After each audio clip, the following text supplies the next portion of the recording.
Teme ẹ̀yin ọmọ Nàìjíríà tẹ máa wò eléyìí kẹ́ ẹ̀kẹ́dẹ̀dẹ̀dẹ̀ máa wò àwọn idiot kẹ́ kí ló ń dárúkọ mi sí tí ò kàn mí ná tẹ́ bá dóra yín olórí burúkú yín máa pe Dorkas tẹ́ bá fọ́ra yín lẹ́nu Dorkas ni tẹ́ bá gbàgbé okó síra yín lóbò Dorkas ni ṣé mi ni mo ní kẹ́ dóra yín ni olórí ibú gbogbo àwọn ẹni òfò ó ń pẹ́kẹ́ tó fòbò ṣe promo pátá kan fọ́sẹ̀ kan wọ́n ti sọ di uniform pátá kan fóṣù kan wọ́n ti sọ di uniform ẹ wò wọ́n ẹ wò wọ́n ẹ wò wọ́n bọ́n ṣe ń ṣẹ̀sìn. Sister Vivian, come carry your people o. Come o.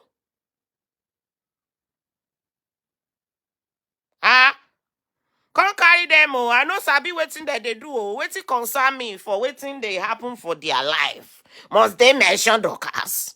I never start analysis, they won't die o. If I can't start my own analysis now, na cry they go dey cry o. Because if you tell me my analysis tèmi ló máa yàtọ̀. Ẹ má dárúkọ mi sí tí ó kàn mí o. Ẹ jọ̀ọ́ o.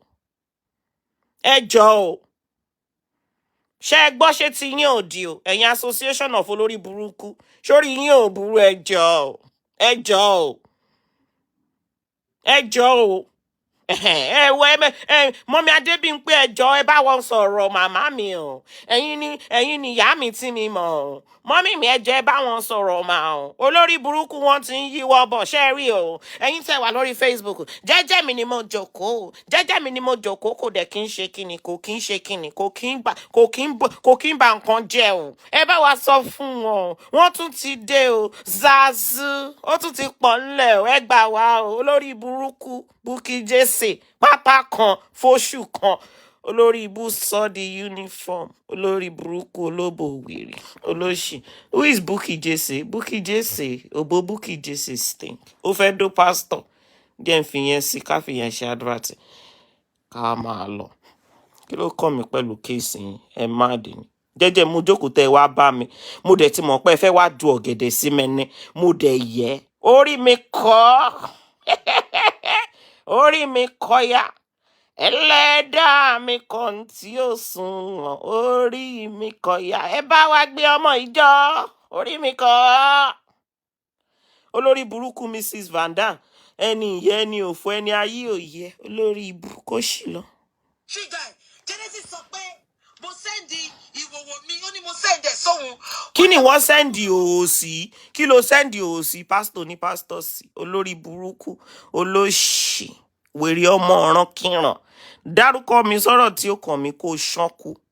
Gbogbo ẹni tó bá dárúkọ mi sí kéèsì yìí whether positively or negatively ó yá bẹ̀rẹ̀ sí ní gbé ọmọ sìn bẹ̀rẹ̀ sí ní gbé ọmọ sìn bẹ̀rẹ̀ sí ní gbé ọmọ sìn ẹni tó bá dárúkọ mi sí kéèsì yìí ó yá bẹ̀rẹ̀ sí ní ṣánkú bẹ̀rẹ̀ kí mọ́tò pa ẹ́ kó o ṣorí burúkú kó o rìnrìn wọjà kó o ṣe èrè wọnú ayé dárúkọ mi sí kéèsì kí tiẹ̀ bàjẹ́ tilétilé tìrantìran tẹbítẹbí taratara dárúkọ mi sí kéèsì kó o ṣánkú tọmọtọmọ dárúkọ mi sí kéèsì kó o má rí bá ti ṣe kó o má rọ́nà gbégbà dárúkọ mi sí kéèsì yìí tó wà lọ́yẹ̀ẹ́ eléyìí tó wà lẹ́yìn kí gbogbo òdìlé ẹ̀ kan sunkún lórí ọ̀rọ̀ ayé ẹnu ọdún yìí etí abẹ́ máa fẹ́ pè ṣé Lizzy robo yóò ń ṣe pè ní ṣé lórí burúkú yẹn ń ṣe pè ìyẹn wá mẹ́pè iṣẹ́ èpè nìyẹn ń ṣe àbókàn jẹnu máa fi èpè máa fi bá tiẹ̀ jẹ́ àwọn ò kàn fẹ́ pè lórí pláfọ́ọ̀mù wa ni èpè pọ̀ ńlẹ̀ gan dárúkọ mi sí kéèsì tí ó kàn mí kó ṣánkú tọmọtọmọ káwọn ọmọ ẹ̀ kó sunkún lórí ẹ̀ kó má jèrè wọn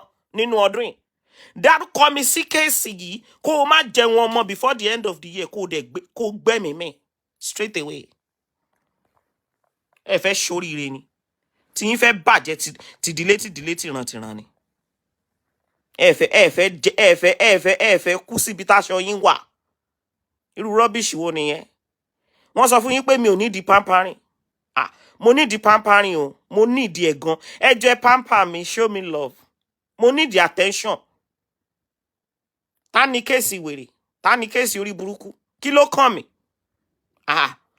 àbí kó lórí burúkú yín bọ́ síta kẹ́ wá fún wa ní show another 6 hours kí n gbádùn ẹ̀ gan tó gbá ski kẹ́ni kẹ́ni nínú kéèsì tí mo gbọ́ oríṣiríṣi tí kéèsì tá à ń gbádùn lọ́wọ́lọ́wọ́ tí mo ń wò ọ̀ndájì Ọlọ́run fún mi lójú ó ní kí n máa fojú yẹn ríran. Kò dẹ̀ ní dáa fún ẹ bó ṣe ní kí n máa gbọ́ ṣó yẹn. Kò dẹ̀ ní yẹ bó ṣe wà ẹ. Ayé ò dẹ̀ ní dáa, kò dẹ̀ ní dáa fún ẹ. Ó mad ni. Bó ṣe máa ń bẹ̀rẹ̀ rèé o, bí ṣe ń dìjà náà rèé o, bí ṣe ń dìjà rèé o. Ẹ wo wọn o. Ẹ wo àwọn olórí burúkú yìí, bí ṣe ń dìjà rèé o. Ò ní ṣe rere láyé Bukki Jesse. Báwọn ẹbí ẹ ò ṣe jèrè ẹwọ́gbọ̀n ò ní jèrè. Ikú ló máa pa gbogbo ohun tó ń dùn ẹnu, ikú àpádànù bó ṣe dárúkọ mi yẹn. Ayé bàbá ẹ ò ní dáa. Yálà ìyá ẹ máa run down ni. Mo mọ Uncle Segun Nuga is a very handsome man. Tall. No one tí ẹ ga jù náà. Very handsome, clean. He smells very good. Yeah, very good uncle to me. Wọ́n máa ń bá mi rajà gan-an. Wọ́n máa ń raṣọ gan-an. Wọ́n sì wà ní ṣọ́ọ̀bù mi. Àwọn ọmọ mi kan gan wà ní ṣọ́ọ̀bù mi nígbà tán sì wà recently na, not too long ago. Wọ́n wá ní ṣọ́ọ̀bù mi náà. Ṣé kí n má sọ pé kọ́sítọ́mà dáadáa ni wọ́n ni? Kọ́sítọ́mà gidi ni wọ́n náà. Tọ́ máa ń náwó gidi, wọn dẹ̀ kí ń ra nǹkan láwìn. Má lé mi kọ́sítọ́mà lọ. Sórí ẹ fẹ́ burú lọ́rùn ẹ ni. Ṣé o fẹ́ lé kọ́sítọ́mà lọ ni? Èmi ò gbúdọ̀ sọ pé kọ́sítọ́mà mi lè yan mọ́. Àbẹ́ ẹ fẹ́ ṣe rere inú ayé, ẹ fẹ́ ṣánkú dànù ni. Ikú fẹ́ pa yín lẹ́yọ kọ̀ọ̀kan ni.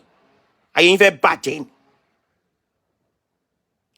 Nígbà tẹ́mi ò bá mọ̀yàn, àsènìyàn burúkú tí mo mọ̀yàn àsìpò kíkó máa ń patronize business wa. Ṣé kí n sọ pé mo máa ṣèyàn burúkú nígbà tí mi ò máa ṣèyàn burúkú ńkọ́?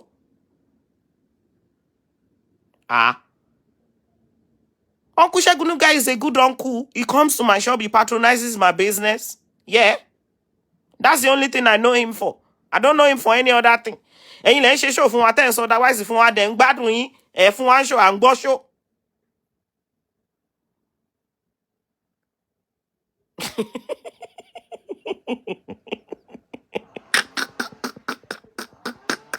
Happy o Janet tuntun.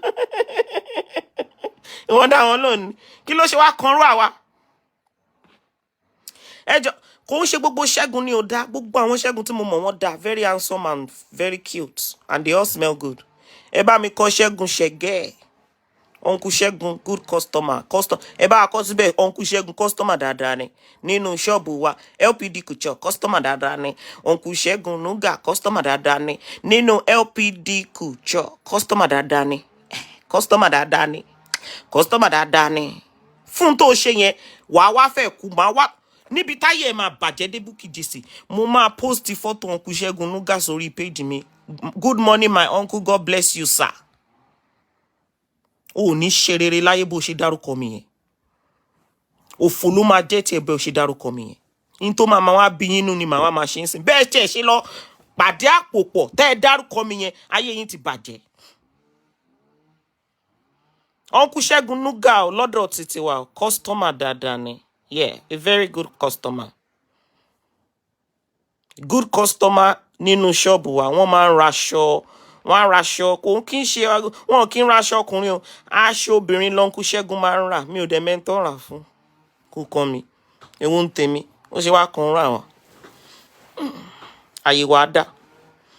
Wọn ò dẹ̀ jẹ mí ń gbèsè rí. The last time tó ń tẹ ìwé ló ná wọ́n ná £250. Ṣé ẹ fẹ́ lé mi ń customer lọ? Uncle Segun ẹ jọ̀ọ́ ẹ wá patronize business wa o. Wọ́n á pé kí ni ṣé kí Uncle Segun má patronize business mi ni? Jumoke Adeyinkaa, please don't put that rubbish on my platform, please. And please, can you take my picture off your profile? Please, I'm begging you. Take my picture off your profile picture. I beg you, in the name of the Father, the Son, and of the Holy Spirit. Don't put people that I'm not talking about. Don't put their name on my platform. Please, I beg you. Anything that is none of my business, don't put it on my platform.